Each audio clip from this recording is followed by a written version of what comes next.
she was writing my letters of recommendation, in the applications to college, she would say things like, no, don't apply there. You can't go there. You're not going to get in there. And I remember thinking to myself, like, who the hell are you to tell me?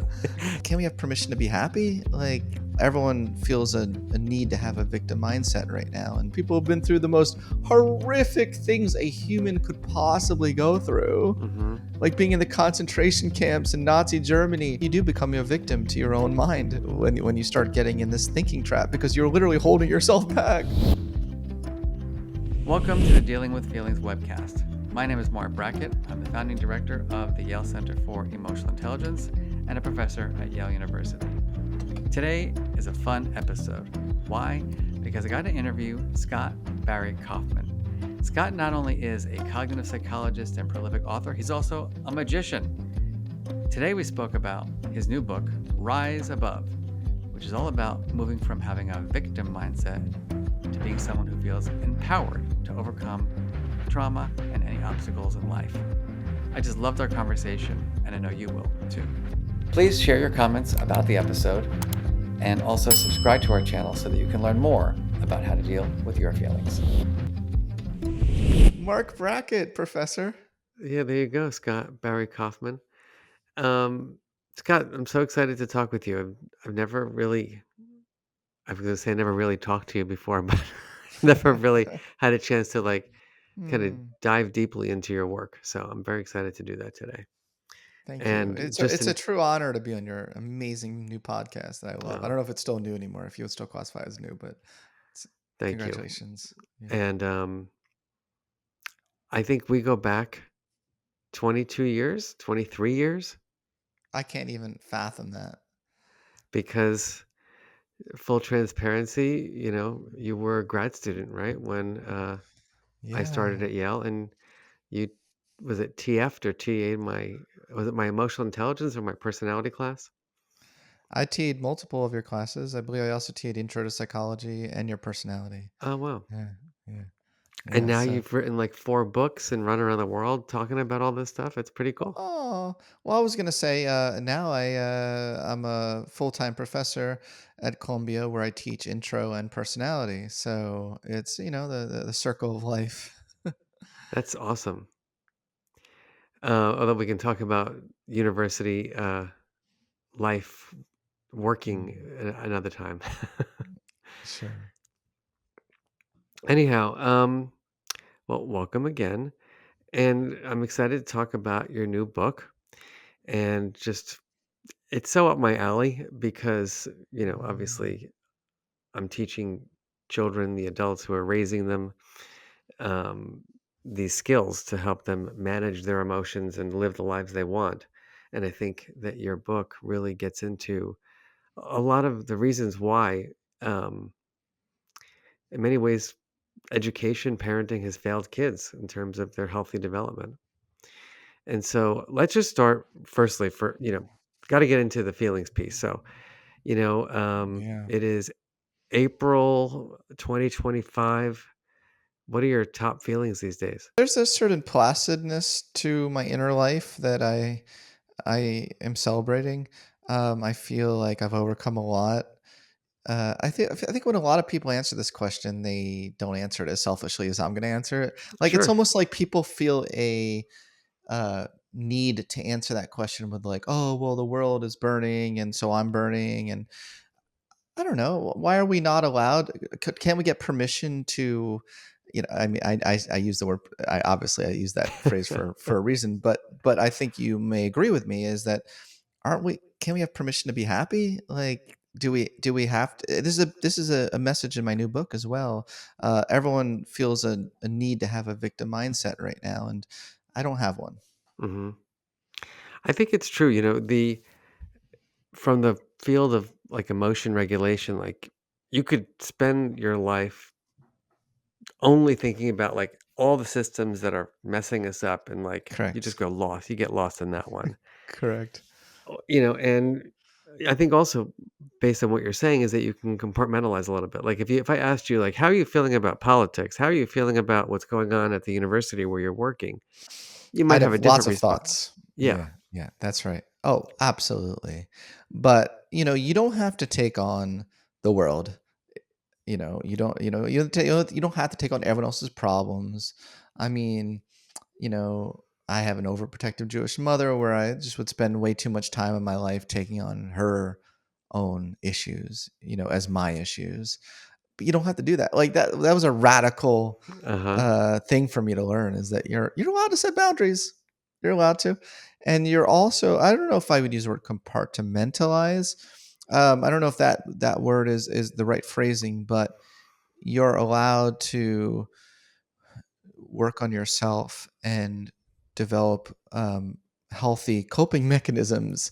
I don't know if healthy coping mechanisms are celebrated these days, and it might be a funny thing to say, but my book starts off right away by saying, "What happened to growth?" as like a good thing. Mm-hmm.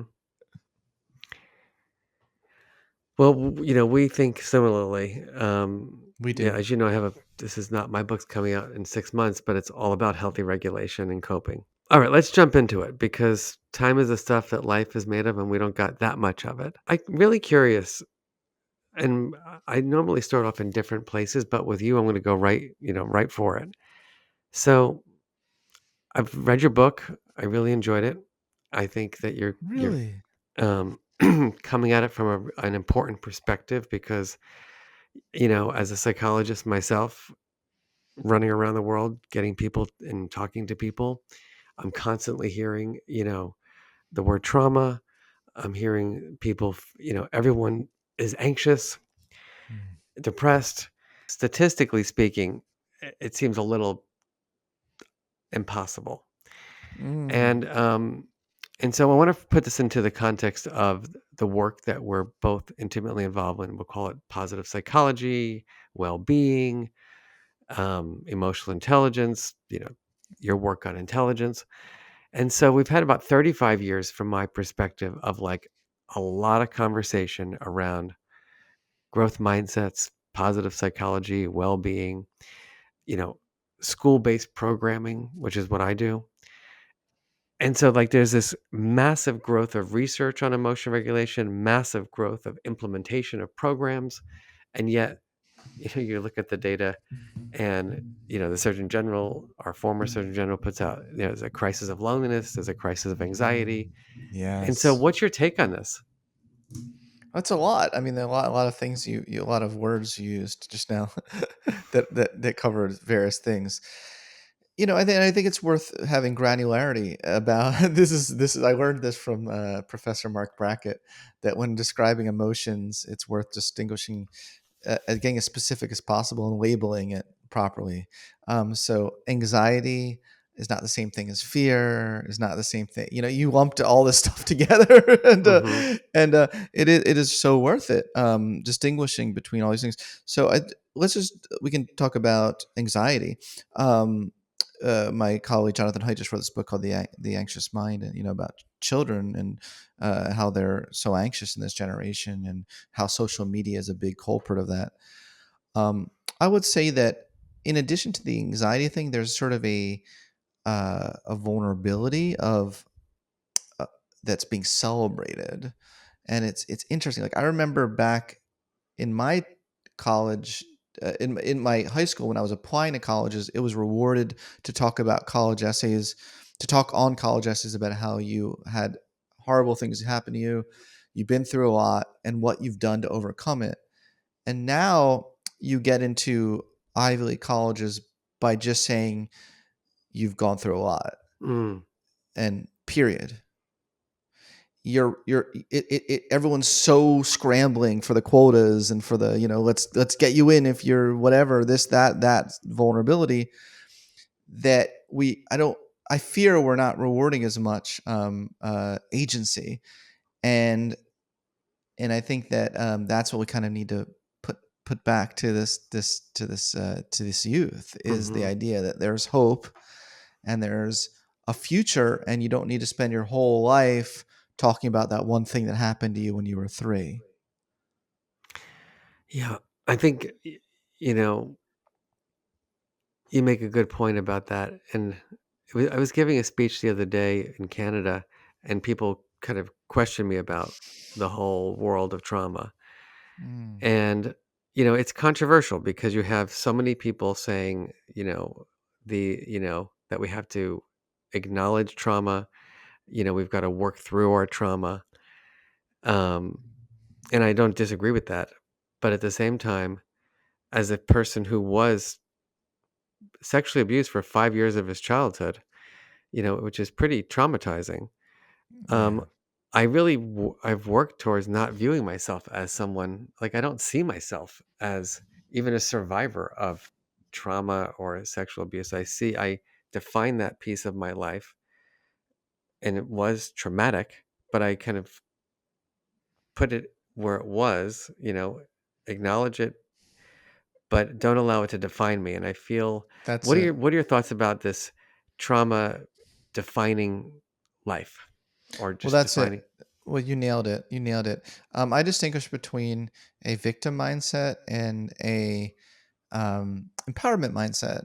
And the big component, big thing about an empowerment mindset is it's very yes and in an improv Uh sort huh. of way. It's that a terrible thing has happened and I can rise above and I got this and I have, the skills to move past it. There were two main extremes that I didn't feel like really resonated with my voice. Yeah, the most difficult thing about writing a book about a victim mindset for me was I wanted to find my voice. I didn't want this to be. There's usually one of two extremes you see. One is pull yourself up by your bootstraps, Mm-hmm. snowflake or sissy boy approach, which didn't resonate with my voice. That really ignores context and it really ignores a lot of things. Mm-hmm. But then there's the other end, didn't really resonate with the other, which was the coddling approach, which I do see all over social media. I see a lot of social media influencers who are trauma. That's their beat, and they're just coddling people with trauma all day long. And it's okay if you can't get out of bed and do anything with your life. You have trauma. It's okay if you're an asshole. You have trauma. Mm-hmm. Like I'm here for you. Just buy my books or follow me on Instagram.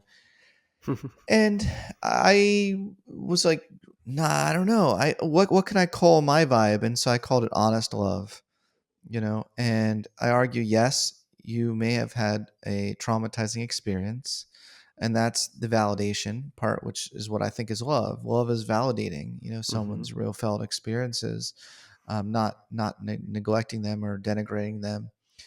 And you got this, and you have a whole life ahead of you, um, and a million things which make Mm-hmm. life worth living, which make I teach a course at Columbia, the science of living well, and all those components of living well I don't think are reserved to only a few people. Now I understand a lot of people, there are some people who disagree with that, and I get some objections from my work, and I object to their objections. Mm-hmm. Am I allowed to? Am I allowed to object to their objections? But It's America. You can do what you want to do.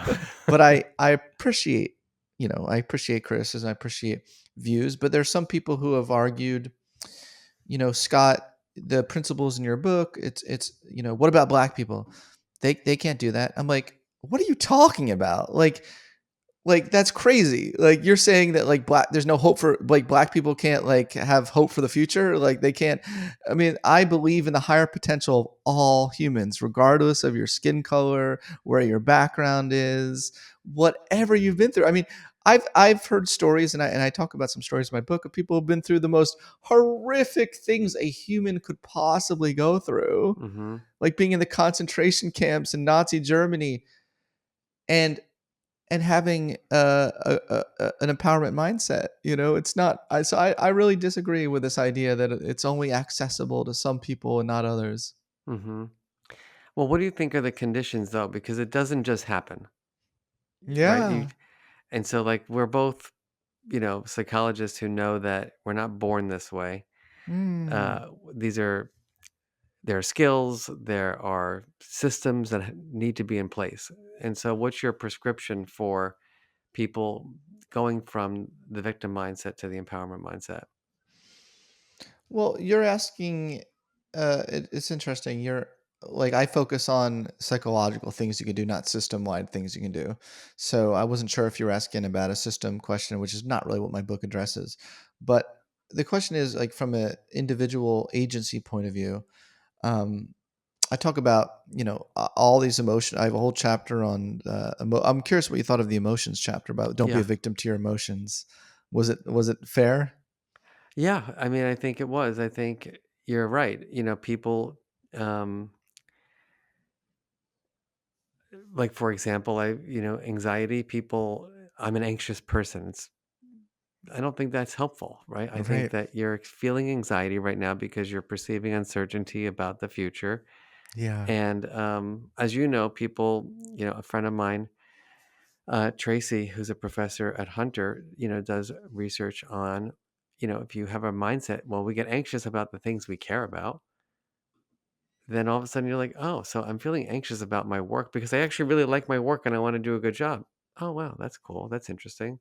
So I can work towards managing that anxiety to achieve my goal as opposed to being debilitated by it. So I think we're aligned there. Yeah, absolutely, and not identifying completely with your emotions and not treating them as facts, and a lot of this is very Buddhist philosophy.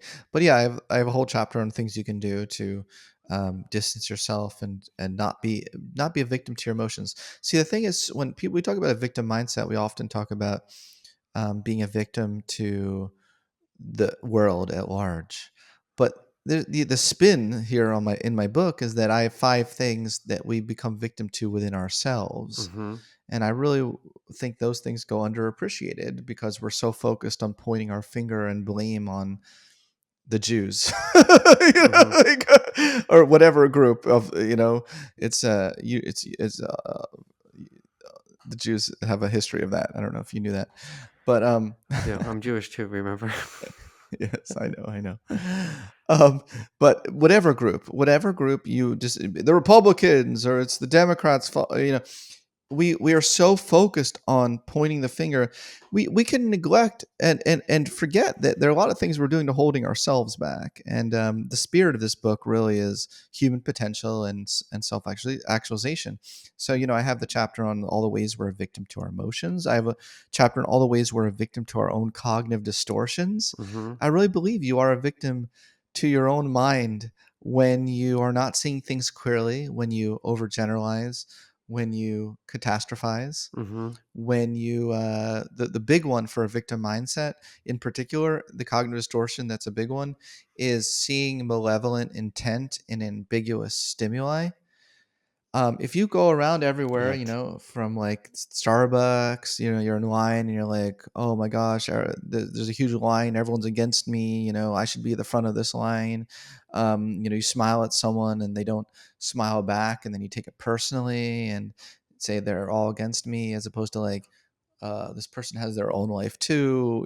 They're 98%, 99%. It wasn't personal. I mean, they don't even know who you are. Right. Depersonalizing things. So I think you do become a victim to your own mind when you start getting in this thinking trap, because you're literally holding yourself back Mm-hmm. from connection, possible opportunities for connection. You're holding yourself back from moving toward your goals. You're very like fear and avoidant focused, and you can be a victim to your past. I have a whole that's my chapter 1. Be a victim to your past when it never dawns on you that you're allowed to. It never dawn. I guess that is right. It never dawns on you that you have a future.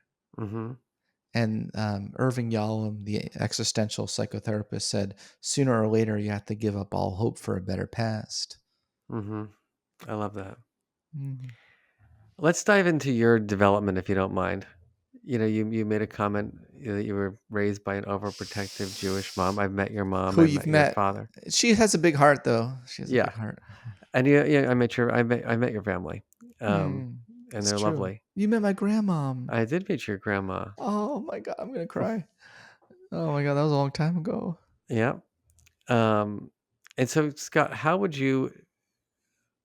can you make the connection between your emotional development and your purpose for writing this book? Is there any connection there? Oh, absolutely. Well, absolutely, there's a connection, but it goes back. Like, my first book was Ungifted, right? Which was about my childhood experiences being in special ed as a kid for an auditory disability, and me thinking that in processing my story, the way I told the story is the thing that was holding me back from my potential was the way people recognize intelligence and conceptualize intelligence was my thing. And when we first met, that was my thing, you Yeah. know. But in this book, I've sort of been rethinking my narrative a little bit and thinking about, well, I think the thing that really was empowering for me. See, it's almost like in the first book, it's like blaming the system, and in this book, I was like, you know what? I think that what was really important was that I decided I wasn't going to be a victim of the system. Mm-hmm. Like I made that decision. No one else in the history of my school district did the kid himself break out of special ed. And I was like, guys, I'm out. I want to see what I'm Mm-hmm. capable of. You know, and thankfully there was a special ed teacher who supported me. She asked me, what are you still doing here? And it Mm-hmm. really inspired me. So the system part is important, but ultimately it was me that made the decision that I'm gonna fight the system and see what I could do to take myself out and see what I could do to see what I was capable of. And it was, I definitely wouldn't be talking with you today if I just accepted, what the expectations people had of me. Mm-hmm. But that doesn't happen, it doesn't just happen. And Nothing just so there's a happens. process that you go through, you got your PhD at Yale, so you've got some brain power there. And Mm. So there was just some intelligence. Intelligence wasn't irrelevant to my story. I don't think it was. But what else was relevant? I mean, a lot of things, a lot of factors, but the one I focus on in this book really is um, my realization at one moment, wow, no one's coming to save me. Mm-hmm. And if I'm going, I have to make decisions if I want to show people what I'm capable of. And I had to put in the hard work to do it. I mean, I really worked so hard. Once I got to Carnegie Mellon, I studied like 8, 9 hours a day when I was at Carnegie Mellon. I wanted to just show myself, I think, that I was smart enough to be there, Mm-hmm. that I was worth it, you know? And, but no one can do that for me. And yeah, I think we all have a lot more agency than we realize once we have that realization. Right. And so I guess you're reminding me, I interviewed the singer Jewel, who had a Love Joel. Yeah. really rough childhood and, Yeah. talks about, how she overcame, a lot. And it's a very similar kind of mindset. She talks about like it was almost arrogant of her to believe, that that her feelings were permanent, because it's kind of im- using the law of physics around the ephemeral nature of our feeling states. And I do appreciate that. And as I give a lot of credit to my uncle Marvin, Yeah. my Jewish Borscht Belt band leader slash sixth grade social study teacher uncle, um, Yeah. because he created the conditions for me to take a pause and get rid of that victim mindset in many ways, because I was terribly bullied in school. I hated school. I was a failing student, Mm. and up until middle school, high school. But I was trapped. I was trapped from both the abuser, the bullies, and even my own parents, who were good people, but they didn't really know how to talk about feeling or have strategies to regulate. And then all of a sudden, this Uncle Marvin comes in, and you know, he's not a toxically masculine father. He's not, a very neurotic, overwhelmed mother. He was just present. Mm. And what about for you, Scott? Who are the people, when you think about your development? Is there a person or two that you feel gave you permission to feel that created the conditions for you to even have this reflection?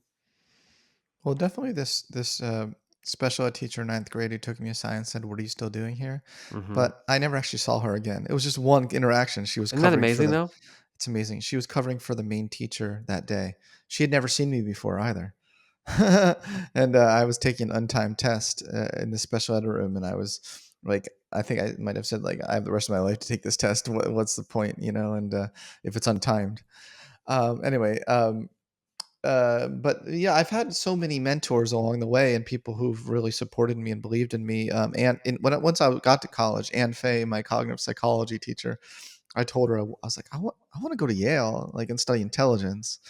I had taken her course. I was taking her course, and I got to the chapter on intelligence in the cognitive psychology textbook that was written by Robert Sternberg, and I remember just feeling such a resonance with the topic, and I went Mm-hmm. and I looked to see who wrote this book. Robert Sternberg, Yale University. And I was like, I want to study with Robert Sternberg at Yale University, and so I told my teacher that, and she took my dream seriously.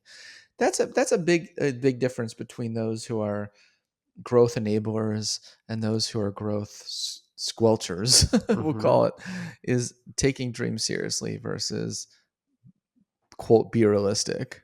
Yeah, it is. That's true too. I mean, and I think it's so much of people who raise us and teach us who didn't, have their dreams come true. That's true. They kind of Yeah. um, project that, if you want to call it that, onto us. And I think about that when I was in high school. I always knew I knew in my soul that I was smart. That I could problem solve, that I was a quick thinker, but the conditions just weren't great. And then I remember my high school counselor, when she was writing my letters of recommendation, in the applications to college, she would say things like, "No, don't apply there. You can't go there. You're not going to get in there." And I remember, I didn't have the best grades because I still hadn't caught up. But I was sort of like thinking to myself, like, who the hell are you to tell me that? you know, but like how often that happens, that these educators or parents, are projecting all their inadequacies or own fears right onto us. And that's kind of what I It's mean by the true. systems. I get that, you're not a policy person, but there are like these, you understand child development, the Brun from Brenner model. I love the broth from Brenner. Yeah. And so I think really the relationships piece does matter, Yeah. obviously. It does. Um, It does.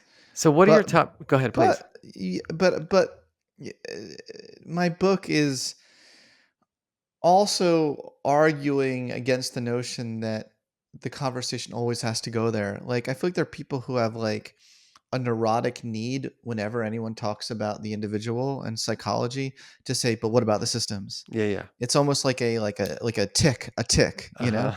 Yeah, but what about the systems? What about the systems? What about the systems?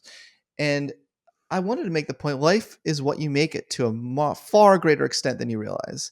And so I want to be clear about that. I appreciate that. And I think Yeah. I agree. I don't disagree with you.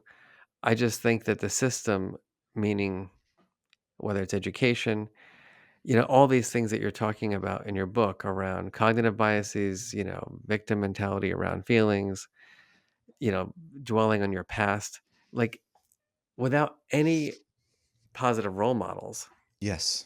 it is really hard to get away from these things. Like, Great well, I point. didn't have it, I didn't have it at home because neither one of my parents, I don't think, were very happy. I don't think Mm, they achieved their own goals in life. And mm, so it was hard for them to like, they pushed me in a weird way. Like I knew I had to be like do something, but it was like, good luck, kiddo. Like you're gonna have to figure it out. And so even like the cognitive strategies to manage distortions, like CBT kind of stuff, like how much is this based in a reality, Mark, or how much are you making this up? Once it's taught, then you can have the epiphany and start applying it. But would you agree that a lot of this has to be taught? yeah. A lot of it does have to be taught. And beyond just, whether the question is, what is this? What is this, that Well, needs I'm to be I'm taught? talking about you going from the victim mindset to the That's an empower. important thing to do. But I think as part of a curriculum, all these things, so like cognitive distortions, um, obviously emotional intelligence, emotional regulation, your your relationship, changing the relationship to your emotions. But I think it goes broader, like even critical thinking skills are important, dare I say. I mean, I have I have a section in my book on that when I talk about how we're taught to hate the other, we're taught Right. to hate the out group, and a lot of that gets socialized and even gets taught in school through indoctrination. Completely. So I think that's part of this too. Like if I was to create a curriculum around a lot of the ideas in my book, it would be a broad curriculum that would deal with our emotions, our thoughts, as well as our cognitive biases toward um, toward our own sort of, we have the my side bias where it's like, well, if something, if I agree with something, and I don't really scrutinize things too much. If someone agrees, science shows that Scott Barry Mm-hmm. Kaufman's the best, right? That's good science. Right. But on the other end, so anyway. And so if you were to think about the shortcut, or there's no shortcut probably, but if you were to say the top things that everybody needs to know to move away from having a victim mindset, especially for people who were, not everybody is a victim of something, right? Some people do have easier lives than other people in terms of growing up. But for people who are stuck in their trauma, for people who are stuck, I remember when I was teaching my curriculum years ago, this one teacher said, I can't teach anxiety. I said, well, I don't understand. Like, why not? And she goes, because I'm anxious and my father was anxious and it makes Mm, me anxious to teach anxiety. And all I can think of was that's at that point in interesting. my career, Mark, you're never going to be successful unless you develop the curriculum for the adults who are teaching the kids, because if they can't figure it out for themselves, how are they ever going to do a good job at implementing, all these things that you think are helpful for kids' healthy development? That's a very good point. I mean, yeah, teachers are humans too, and I think we often forget that. Yeah, I mean, the apple doesn't fall far from the tree from our parenting either, right? From parents. Mm. So Scott, what do you think are the top things in terms of, if you were to put these in a hierarchy, because I know you like hierarchies and triangles, and um, what would you say from your observation and writing, is at the top of the hierarchy in terms of helping people cultivate this empowerment mindset?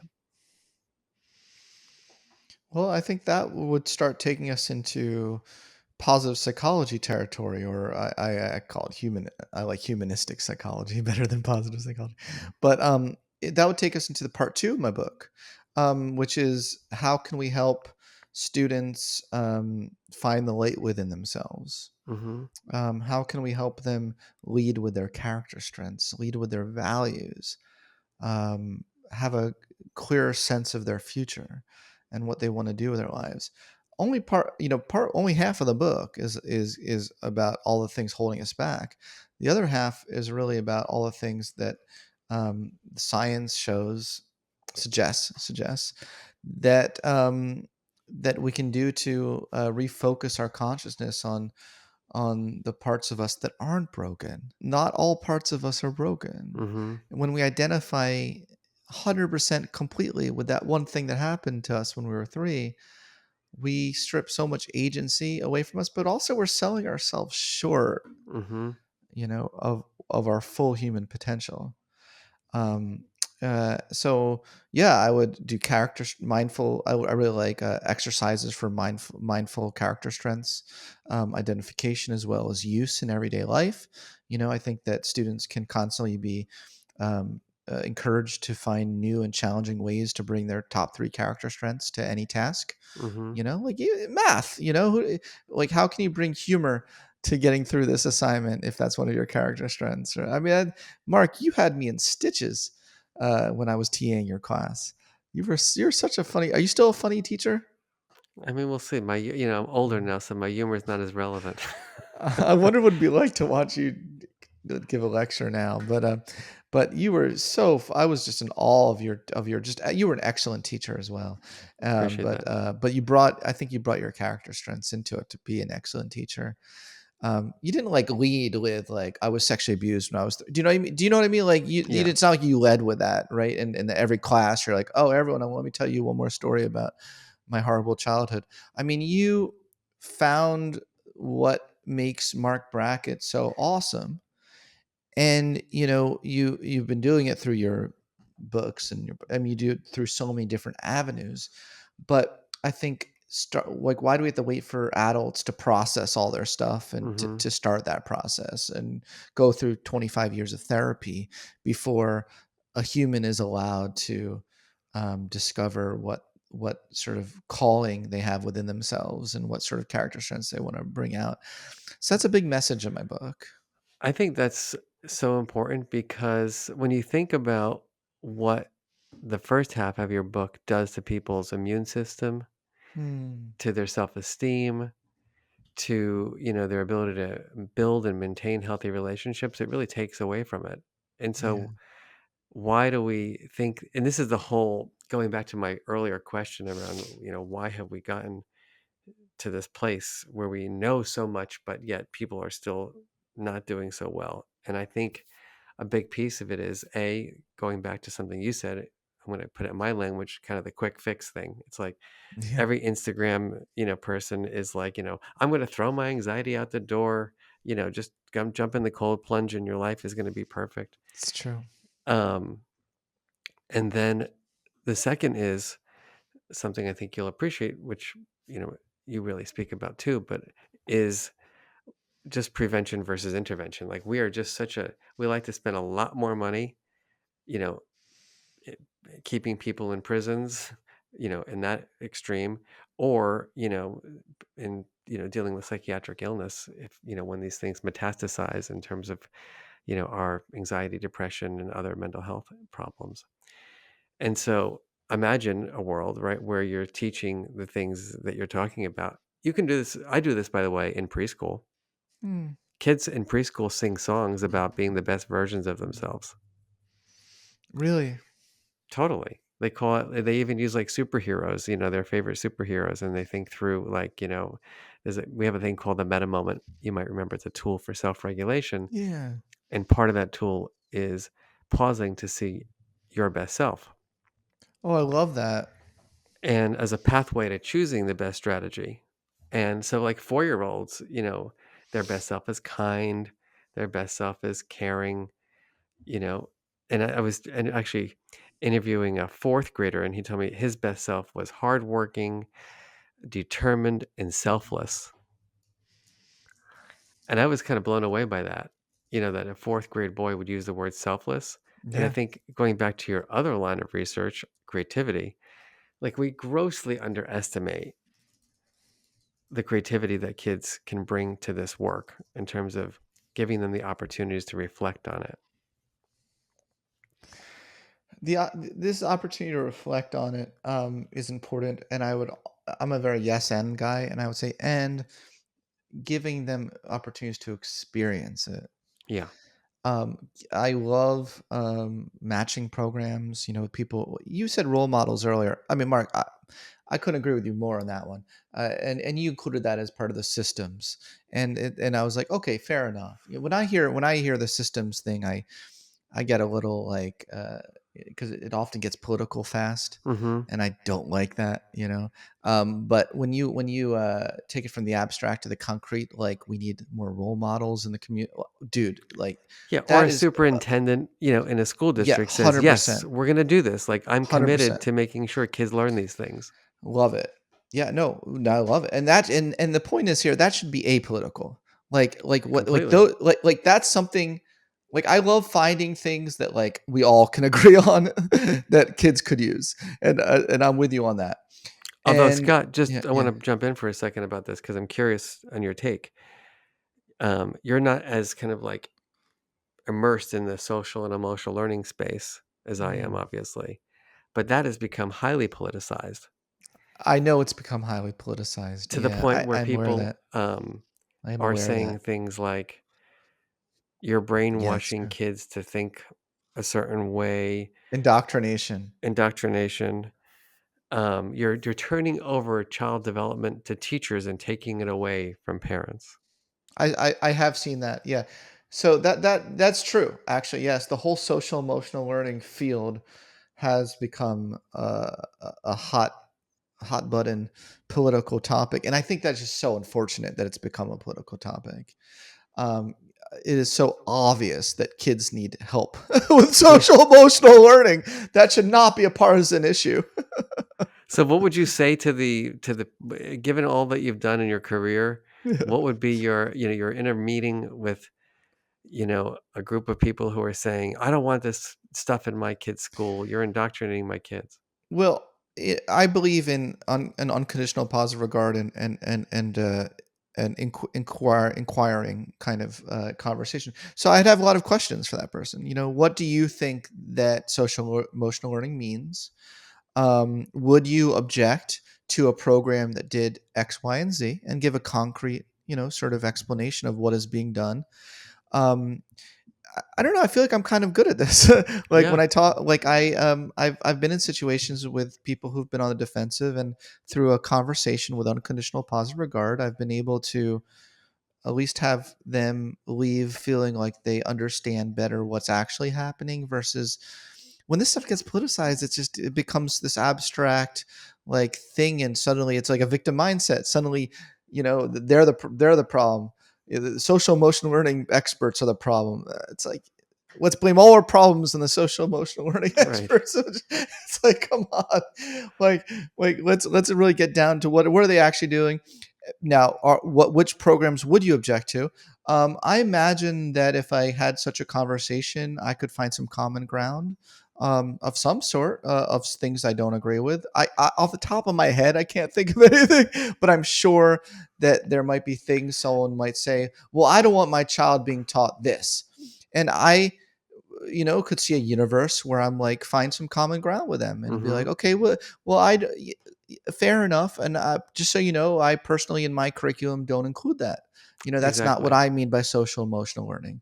Like, I, like gender. I think some people lump, because they politicize all this stuff. They're like, I don't want trans, being taught in social. It's like, what social learning program have I ever come across, exactly. or you've come across, where we teach you how to be trans? Like, what? That's something completely different. Exactly. So, I yeah, really agree with you 100%. And you can, common ground can be things like all the things that are, you're saying are getting in the way of having this kind of empowerment mindset, like that's right. That's right. even Don't you? talking to parents, like, do you think it's important for your kids to be able to manage stress? I mean, it's hard not to say. Who doesn't want their child to have greater frustration tolerance? Exactly. I mean, maybe the parent doesn't have it. Correct. All right. So the other aspects of your book that are kind of bringing people out of the victim mindset, you talk about harnessing your motivation and living Hmm. gratefully. You want to say more about that? Isn't that interesting? Yeah. Some of the most powerful effects. I teach this in my Science of Living Well course. Some of the, which, by the way, I'd love for you to come lecture in I'd someday. love Would to would you- visit would you do that? Would you come say hi to my students? for sure. That'd be so amazing, Mark. Yeah. Some of the simplest things are the most profound things. Is what I'm trying to say. Not everything has to be this like rocket science, to live a good life. Sometimes it's being able to be grateful for whatever is in front of you, not be angry that, oh, why is this in front of me now, when I want Y to be in front of me as opposed to Hmm. X. um, you actually can increase your quality of life if you can find a way to savor whatever is in front of you, You even know, if it's crap. Yeah, yeah. related to that, given that were at Yale, and I don't know if I did it when you were my teaching assistant or not, Hmm. but I used to interview the kids, or the students, and have them do surveys Oh and yeah. report on their emotions.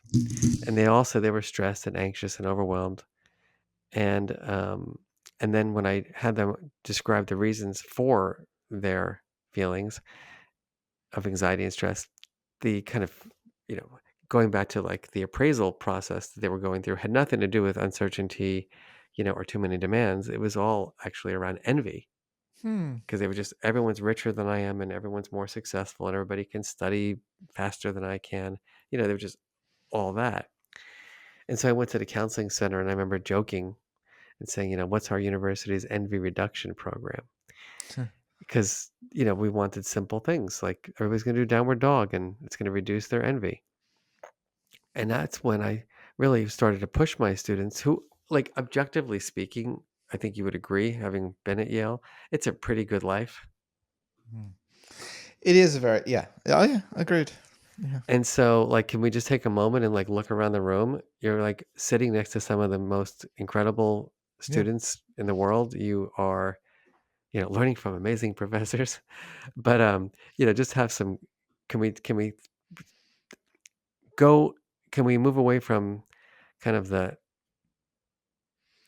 what do you want to call it, the mindset of everyone's better than I am, to like having some gratitude? Yeah. And Yeah. it And made a huge difference. it's a real shift in consciousness.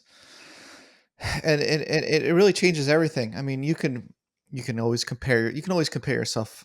Everyone compares themselves upwards, and everyone can do it, like whoever I'm comparing myself upwards to, that person's comparing themselves upwards to someone else.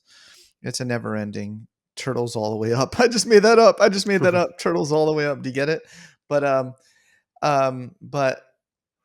that's not the way. Like, that's not the way for inner peace, or even to accomplish and actualize your highest potential, because you have to focus on your own potential to actualize it. If you get hung up on what potential you don't have, or Hmm. let's say you don't have a potential and you're jealous and angry that someone else does, that still doesn't give you the potential. Right. How's that helping things? How's that, yeah, like, It's a lot you of still don't, energy. have it. It's a lot of resource depletion, that you could be Yes. spending on things that will actually help you create the life you want. Yeah. I really like this book called Wake Up Grateful by Christy Nelson, who's become a friend of mine, uh, a dear friend. She was suffering with stage 4 cancer, and she talks about how she just started to be grateful for every second she had at such a intense level. Like, even when she was in the hospital, like, so grateful of the nurses and how kind they were to her and how they talked to her.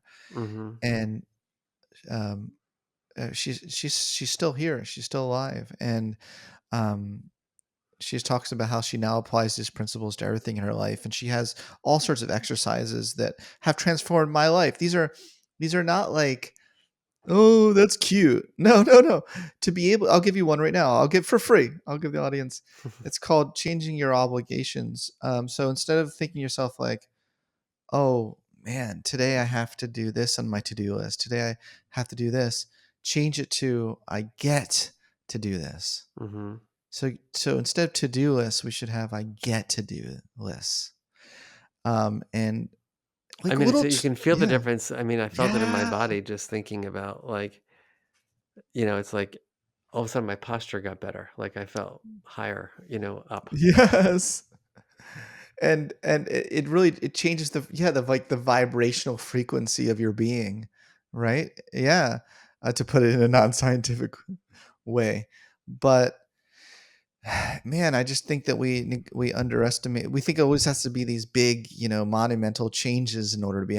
It's funny, the monumental stuff usually doesn't it makes us even more depressed. Like, I'll be happy when I dot dot dot. Hmm. I'll only be happy when I get that coffee maker that's $4,000. I don't know where I came up with that example. When I get that Jura Z10. Sorry, that was oddly specific, Scott. But we don't have to. that way of thinking makes us less happy. It's so Yeah. paradoxical. Tell me more about the motivation piece.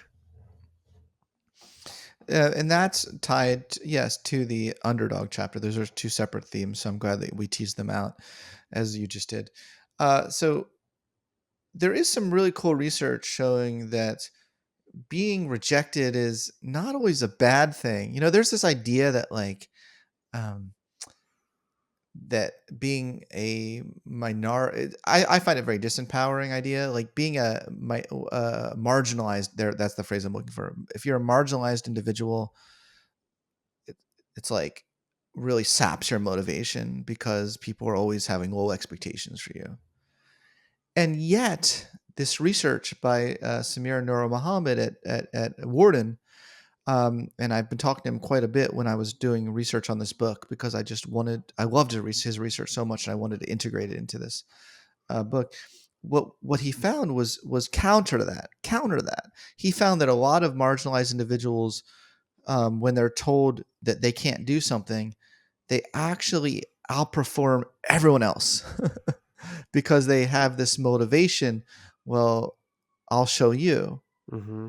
And so it doesn't always have to be doom and gloom. This is a big Yeah. message in my book, is like, yes, even marginalized people. Do you know what I mean? Like, I don't like this narrative that like, oh, we somehow, if you're in this class we call marginalized, suddenly we can't have an empowerment mindset for you. Mm-hmm.